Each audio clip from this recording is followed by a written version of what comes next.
आज आपण झटपट अशी तांदळाची खीर तीही कुकरमध्ये बनवणार आहोत। ही खीर बघा, या खीरीसाठी आपल्याला दूध आटवायला नको आहे किंवा तांदळाचा मिक्सरमध्ये रवाही काढायला नको।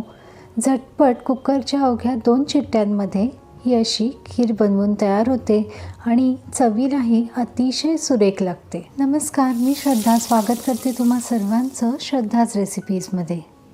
बघा, या खीरीसाठी मी आंबेमोहोर तांदूळ घेतलाय। या तांदळाला सुवास तर असतोच, त्याचबरोबर चिकटपणाही असतो, त्यामुळे खीर छान एकसंध होते। म्हणून ज्या तांदळाचा भात थोडासा चिकट होतो असा तांदूळ खीरीसाठी घ्यावा। मी इथे अर्धी वाटी आंबेमोहोर तांदूळ घेतलाय। तांदूळ स्वच्छ 2 पाण्याने धुवून घ्यायचा आहे। तांदूळ स्वच्छ धुवून झालाय, आता यामध्ये थोडंसं पाणी घालायचं आहे आणि तांदूळ 10 मिनिटं भिजत ठेवायचं आहे। साधारण 10-15 मिनिटांनी मी तांदळातलं पाणी पूर्ण वेळून घेतलं आहे। आता खीर बनवूया। त्यासाठी कुकरमध्ये चमचाभर साजूक तूप घालायचं आहे। तुपावर स्वच्छ धुवून वेळून ठेवलेला तांदूळ घालायचा आहे आणि परतून घ्यायचं आहे। तुपावर छान तांदूळ परतून घेतल्यामुळे दाणा अगदी छान मोकळा मोकळा होतो। बघा, तांदूळ मी तुपावर छान परतून घेतला आहे। आता यामध्ये पाणी घालायचं आहे।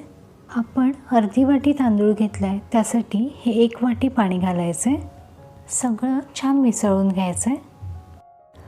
चवीला अगदी किंचित मीठ घालायचं आहे। सगळं छान मिसळून घ्यायचं आहे। आता कुकरचं झाकण लावायचं आहे आणि मध्यम आचेवर 2 शिट्ट्या काढून घ्यायच्या आहेत। कुकरची वाफ मुरली आहे। आता कुकर उघडूयात।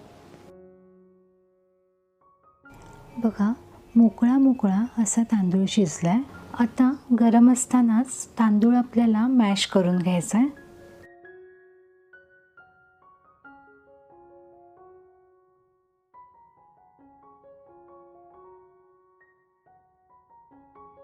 यामध्ये आता दूध घालायचे। खीरीसाठी दूध नेहमी साईसकट घ्यावं। सगळं छान मिसळून घ्यायचं आहे।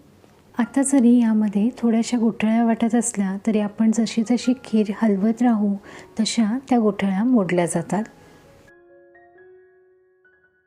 शिजवलेला तांदूळ दुधामध्ये छान एकजीव व्हायला हवा।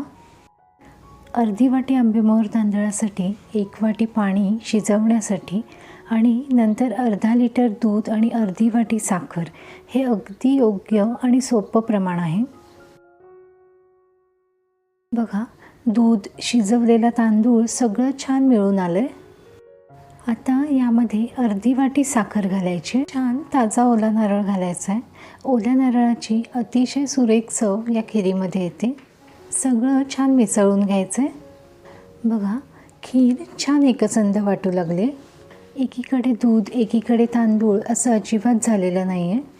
याचं कारण म्हणजे आपण जास्त स्टार्च असलेला म्हणजे आंबेमोहोर तांदूळ इथे खीरीसाठी वापरला आहे। थोड्याशा केशराच्या काड्या घालते। हे काजू बदाम पिस्त्याचे काप घालायचे। थोडीशी चारोळी घालते। सगळं पुन्हा छान मिसळून घ्यायचं आहे। सुक्या मेव्याचे काप, केशर घालणं अगदी ऐच्छिक आहे, पण ओलं खोबरं मात्र नक्की घाला। आता 3 ते 4 मिनिटं मंद आचेवर खीर छान उकळू द्यायची। कुकरच्या कडेला लागलेली साय या प्रकारे चमच्याने काढून खिरीमध्ये मिसळत राहायची। अगदी शेवटी यामध्ये वेलची जायफळाची पूड घालायची आणि हे थोडंसं साजूक तूप। आपण तुपावरच तांदूळ परतून घेऊन शिजवला आहे, तरी हे असं थोडंसं शेवटी तूप घातल्यामुळे त्या तुपाचा सुवास छान या खीरीला येतो। सगळं पुन्हा छान मिसळून घ्यायचं। अगदी साधीशी आणि मुख्य म्हणजे झटपट होणारी तांदळाची खीर तयार आहे। पितृपक्षात ही तांदळाची खीर आवर्जून केली जाते।